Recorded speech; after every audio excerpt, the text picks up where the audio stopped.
All right, you guys. So, just a little bit of housekeeping first. My name is Jennifer Haynes. I am the membership chair, and we have Jessica Steinbach here. She is our eating disorder resource professional. Generally, the way we run this is we will record the little bit at the beginning or the first half that Jessica is talking to us, and then we'll cut the recording off so y'all feel comfortable asking questions, interacting. And questions can be regarding the presentation, but can be regarding other BHN, other questions, stuff like that. So, I think that's all I got. Jessica, if you want to get started. Yeah. Hi everyone. My name is Jessica Steinbach. As Jennifer said, I'm the eating disorder resource professional. I'm going to be talking today about ARFID. So let me share my screen. Um, okay. Can everybody see this okay? Awesome. Okay. Wonderful. So, understanding ARFID, avoidant restrictive food intake disorder. So to start, what is ARFID? ARFID is an eating disturbance or a feeding disturbance that is manifested by failure to meet appropriate nutritional and or energy needs associated with one or more of the following criteria: significant weight loss or failure to achieve expected weight gain, or flattening on a growth chart in children, significant nutritional deficiency, dependence on enteral feeding or oral nutrition supplements, and then marked interference with psychosocial functioning. The disturbance is not better explained by lack of available food or by an associated culturally sanctioned practice, meaning like fasting, for example. The eating disturbance does not occur exclusively during the course of anorexia nervosa or bulimia nervosa, and there is no evidence of a disturbance in the way in which one's body weight or shape is experienced. I think this is a big one that is often used to differentiate ARFID from anorexia, is that for somebody to be diagnosed with ARFID, they can't have any sort of concern around their body, which is one of the diagnostic criteria for anorexia or bulimia. The eating disturbance is not attributable to a concurrent medical condition or not better explained by another mental disorder. When the eating disturbance occurs in the context of another condition or disorder, the severity of the eating disturbance exceeds that routinely associated with the condition. So for example, if anorexia is associated with, I don't know, something, taking Wellbutrin for depression, for example, which is a stimulant medication, and we would expect that there would be a decrease in eating as a response to taking that medication, that in order to be diagnosed with ARFID, it would need to exceed what would be typically expected. Next. So ARFID is oftentimes described as extreme picky eating. And Dr. Rowell is somebody that really works in this field. And I took a ARFID course from a few years ago. And so this is one of the slides that I took from that course. But the difference between like a typical picky eater that we often would see versus extreme picky eating that might indicate ARFID would be like 1 in every 10 typically are extreme picky eaters. It often starts earlier. And so oftentimes we'll see ARFID develop in infancy. So that's something to be aware of. Has favorites, so foods that they often will eat. So for example, for ARFID, we might expect that somebody would have only chicken nuggets or feel comfortable with a specific brand of Kraft mac and cheese, but otherwise won't eat anything else. That's something that you would see in typical picky eating versus the extreme picky eating. Child is not overly upset if you're offering new foods. But if you were in extreme picky eating, we might expect that the child or adult might be upset out of proportion. It's often associated with anxiety. So there's like a really, really intense response to offering something or expecting that they may eat something else. Drops food and might add other foods versus drops food and doesn't add others. So that's something we often see with ARFID, is that one food will fall off. They might not like it one time, and then they don't typically respond with adopting a new food or adding another one into their repertoire. The list of acceptable foods continues to drop and gets less and less. Um, Generally, over days, they'll eat all food groups and kind of typical picky eating, extreme picky eating. They might avoid an entire food group. So, for example, vegetables, they might never have a vegetable even over the course of a week or longer. And then more with extreme picky eating, limited number of accepted foods, they're brand specific. So I kind of mentioned this earlier. We see oftentimes in ARFID, oftentimes because it is associated, as you'll see in the next one, with being on the spectrum or having additional neurodivergence or sensory challenges. So some of the folks I've worked with who have ARFID may only like I used as an example before, Kraft mac and cheese. They wouldn't try any other brand of mac and cheese. It would have to be Kraft mac and cheese in a specific box or something of that sort. It's more seen in boys or males versus females, oftentimes associated with sensory challenges as well. We'll get into that a little bit before. And you might hear them describe it as that they've never been hungry. They've never been interested in food. I think we see that a lot in the eating disorder space. A lot of folks might be able to understand, okay, my eating disorder developed when I was 13 or after this traumatic experience. But with ARFID, we'll often hear like, I don't know, I've never liked food. I've never been hungry. I've never wanted to eat. And that's kind of that oftentimes develops earlier. Okay. So what does ARFID look like?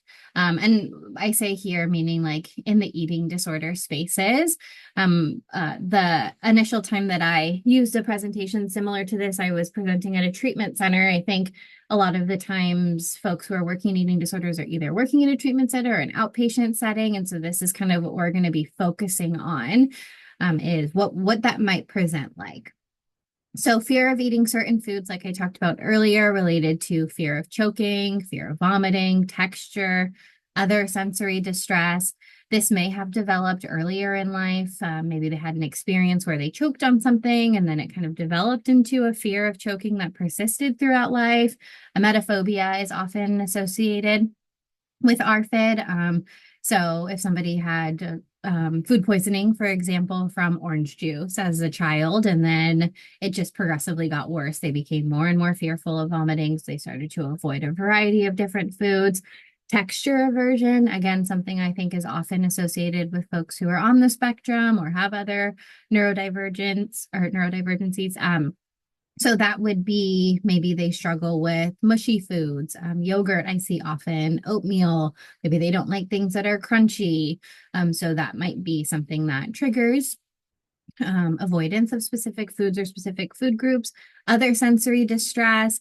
What I mean by this is overstimulation that has nothing to do with food. So maybe the lights are too bright and it makes it really challenging for them to eat, or they don't like to hear other people chewing, or sounds are really distressing for them. Tactilely, they don't like the way that the food feels. So that might be something that also triggers their disinterest in eating that food.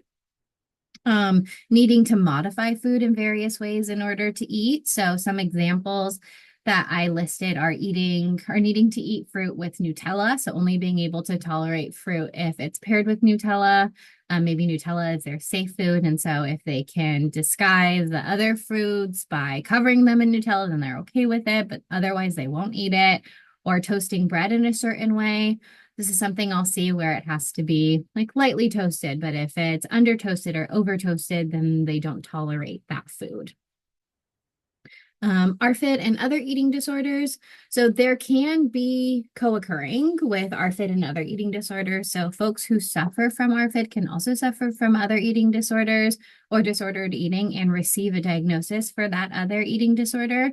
So sometimes we often see folks who have ARFID early in life and then they later in life develop anorexia. Specifically, I would say those two are oftentimes linked.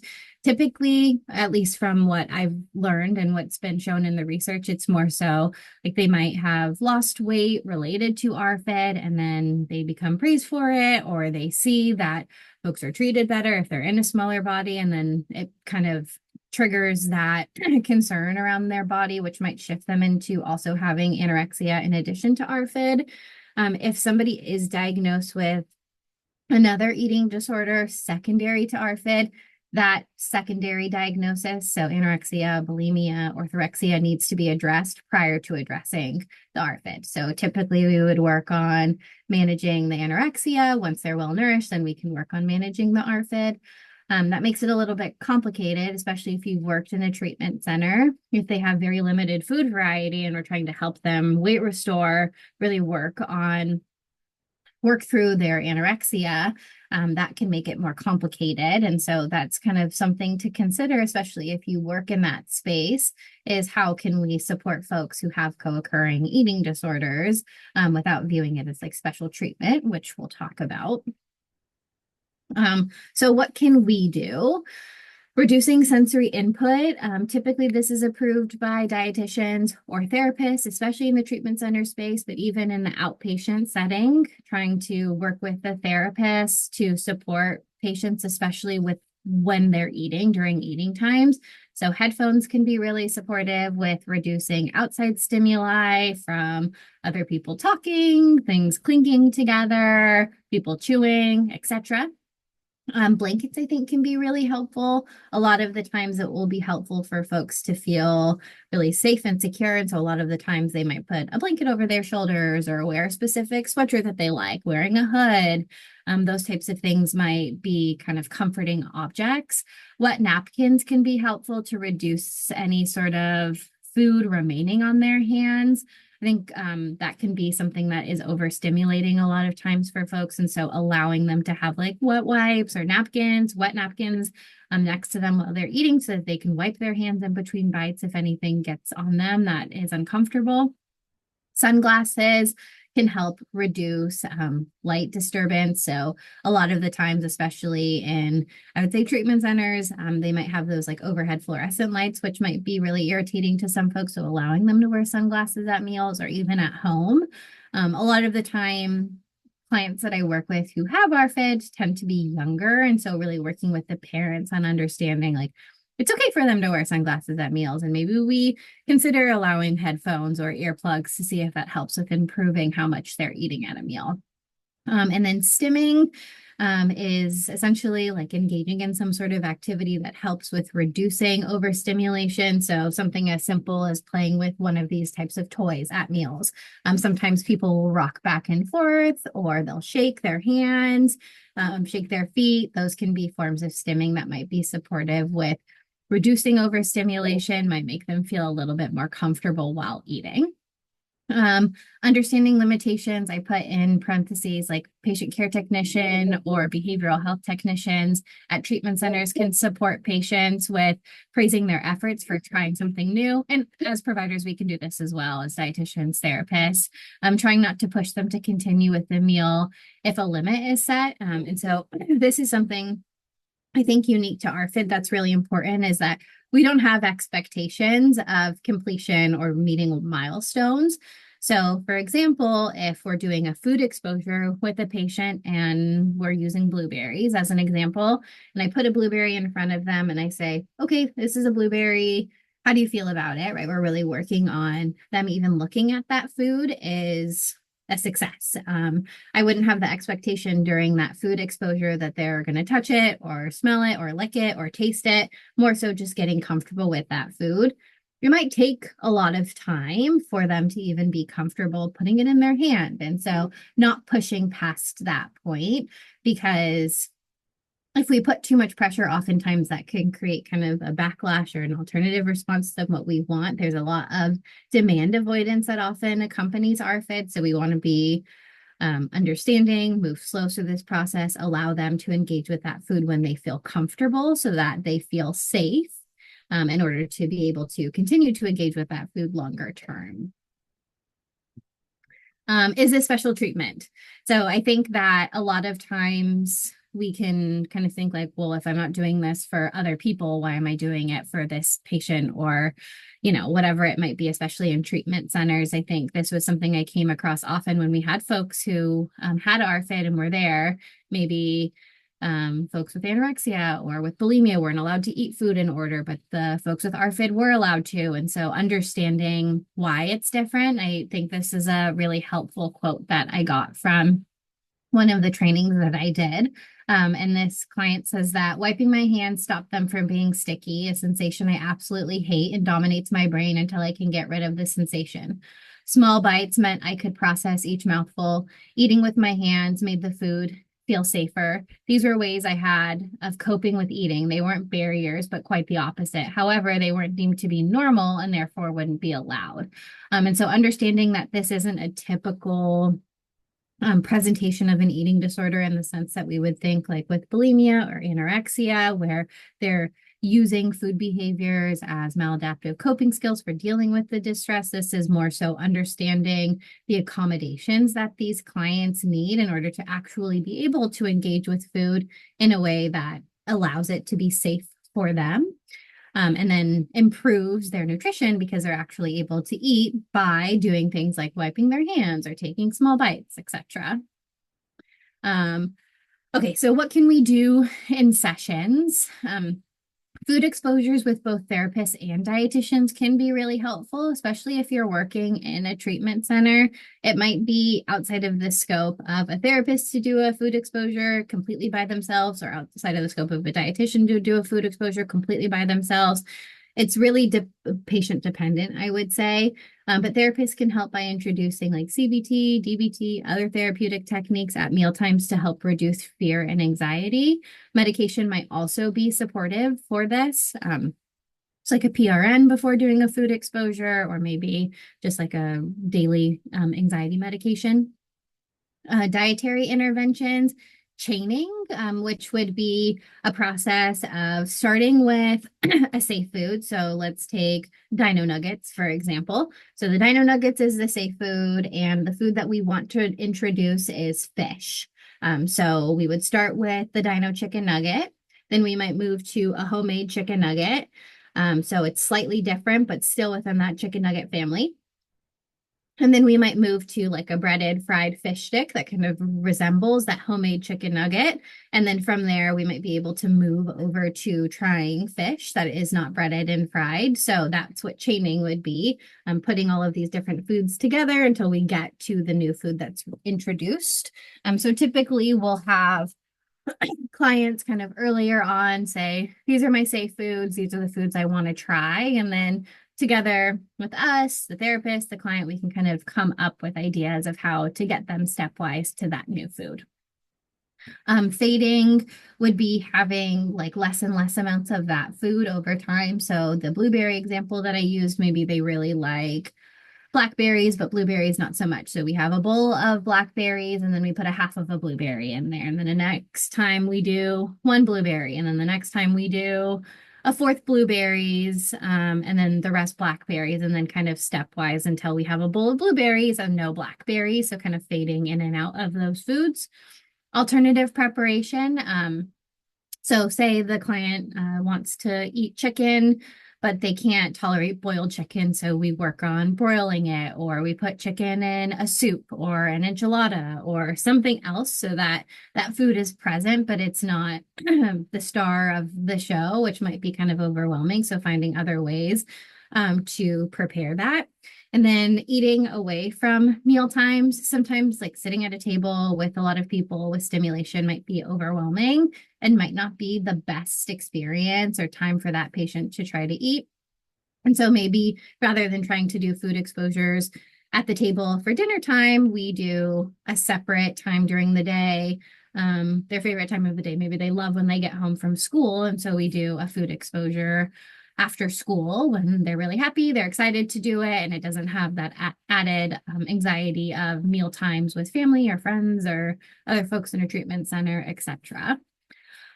Trying to think if there's anything else I think is important here. I kind of mentioned it previously before, but we typically don't just jump into having that food the very first time. And so, like I mentioned, it's helpful to get the client acquainted with that food. So offering a very small amount of the food with no expectation that they're going to be trying it in that appointment or in that session, but saying, this is the new food. This is a strawberry. What do you notice about the strawberry? Are you comfortable touching it with one finger? Are you comfortable holding it? Are you comfortable putting it in your hand? Can you smell it?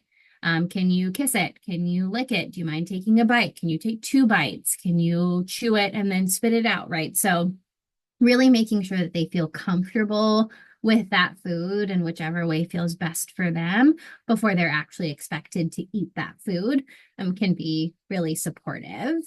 And I think that's it as far as the presentation goes. And then we can kind of spend the rest of the time talking about questions.